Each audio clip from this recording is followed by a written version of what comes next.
There is a story told of a man preparing for a long journey, one who gathered his servants before he left and placed into their hands the whole of his trust.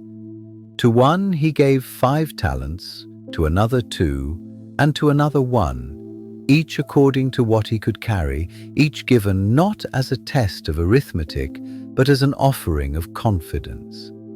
And then he was gone over the hills into the far country, leaving the silver sitting warm in their palms. Picture the weight of that moment. No instructions beyond the giving itself. No letter explaining what to do with the coin. Only the fact of it, resting there, waiting to become something or nothing depending on what the hands around it chose. The first servant did not wait long.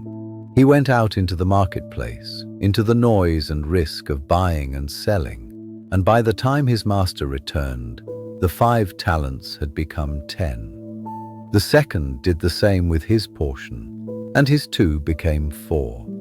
But the third, the one who had been given only a single talent, looked at that coin and felt something close its throat. Fear, perhaps, or the desire to keep clean hands. He walked out past the edges of the town, found a quiet patch of earth and buried it there, deep enough that no one would find it, deep enough that nothing could touch it. Not thieves, not markets, not failure. When the master came home after his long absence, he called for a reckoning. The first 2 servants stepped forward and showed what their trust had become, doubled, multiplied, alive with use.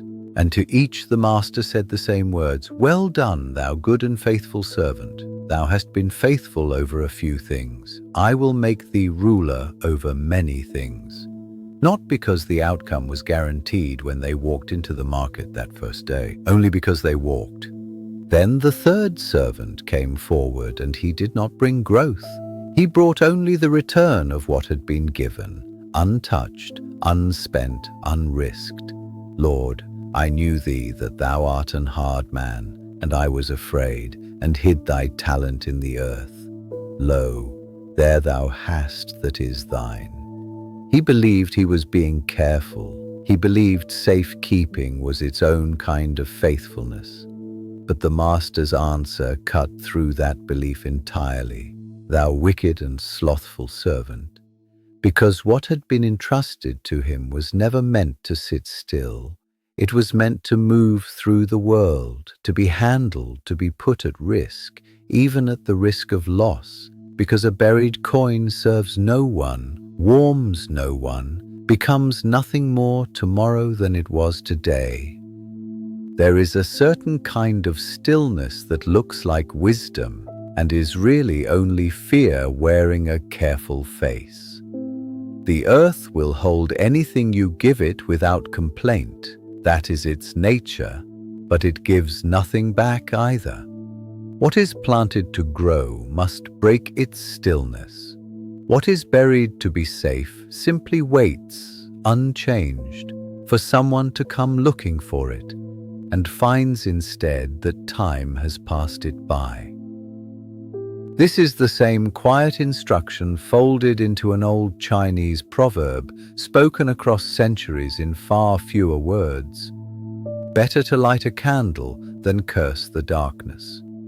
The darkness will always be there, vast and untroubled, indifferent to complaint.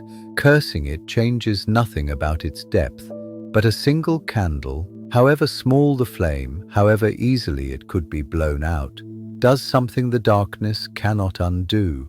It answers absence with an act. It does not ask the darkness to become smaller before agreeing to shine. The servant with 1 talent was, in his own way, cursing the darkness of uncertainty rather than lighting a small flame within it.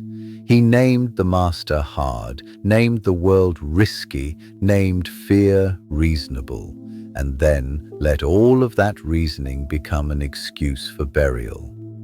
But the 2 servants who went out and traded did not know for certain that they would succeed.